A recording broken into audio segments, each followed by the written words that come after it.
जा छुवेला लागे वाले बतिया ना अब बोला मोर राजा हो करे जा छुवेला कि तोहरी मीठी मीठी बतिया करे जा छुवेला करे जा छुवेला तय को पिया गोरे को अरे तनिए ससावर अखिया कोई लहर लड़ी दोनों एक रे बहिन अल्लाह भगवान सकोरी अल्लाह भगवान सकोरी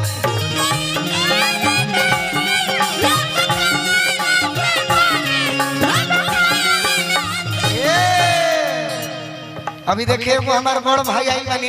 हाँ रिश्तेदार भी लागो जोड़ जाड़ देख तो लगी जाए ऐसे तो बड़ भाई है मुन्ना तिवारी जी गोड़ लगता नहीं बोल से कुर्सी पर इरौरा गीत के पूरा कहीं लाली लाली उठावा से बरसे ललल वो आपको कहना है हम कहीं का है लाली लाली उठावा से कहीं हरियर हरियर अकेले कहीं हम कुछ ना बोलो ये सब गीत के जवाब नहीं थे तरोरा पूरा कहीं डुइट कहाँ है अकेले कहीं ना लाले लाले होठावा से चुए ना नैया हो की रस चुए लाले होठावा से चुए ना नैया हो की रस चुए तोहरी मीठी मीठी बोलिया से रस चुए हो की रस चुए तनी आवाज़िया बढ़ा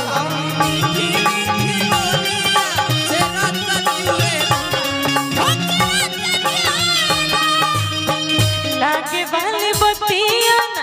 बोला मोर राजा हो करे जा छुवेला भाव में लागे वाले बतिया और जा अमृता जी रौरा के रोकत है क्योंकि आपके हां लाली लाली उठावा के जूसे स्केल खूब निमन बा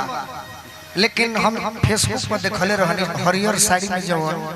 वीडियो ना वायरल भई रहे तबला सामान रहे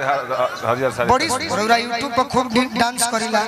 तो तनी मंचो पर लजात कहे बन हां हरियर साड़ी में कब से ना समझनी हरियर साड़ी में वो वीडियो वायरल भई रहे कि ना ये गीत रहे सावन के महीना रहे हरियर पहनले रही जो भी होखे शायद वो मुजरा के नृत्यांगना होई कोई भी बड़ी सुंदर तरुआ खाली YouTube पर कहे भाव देखैला मंचो पे YouTube पर देखाई भी भाव में अरे यही पागल कहेंगे ये तो भोजपुरी है यही तरीके के भाव में तनी महत्व अच्छा लाजवाली लागे वाले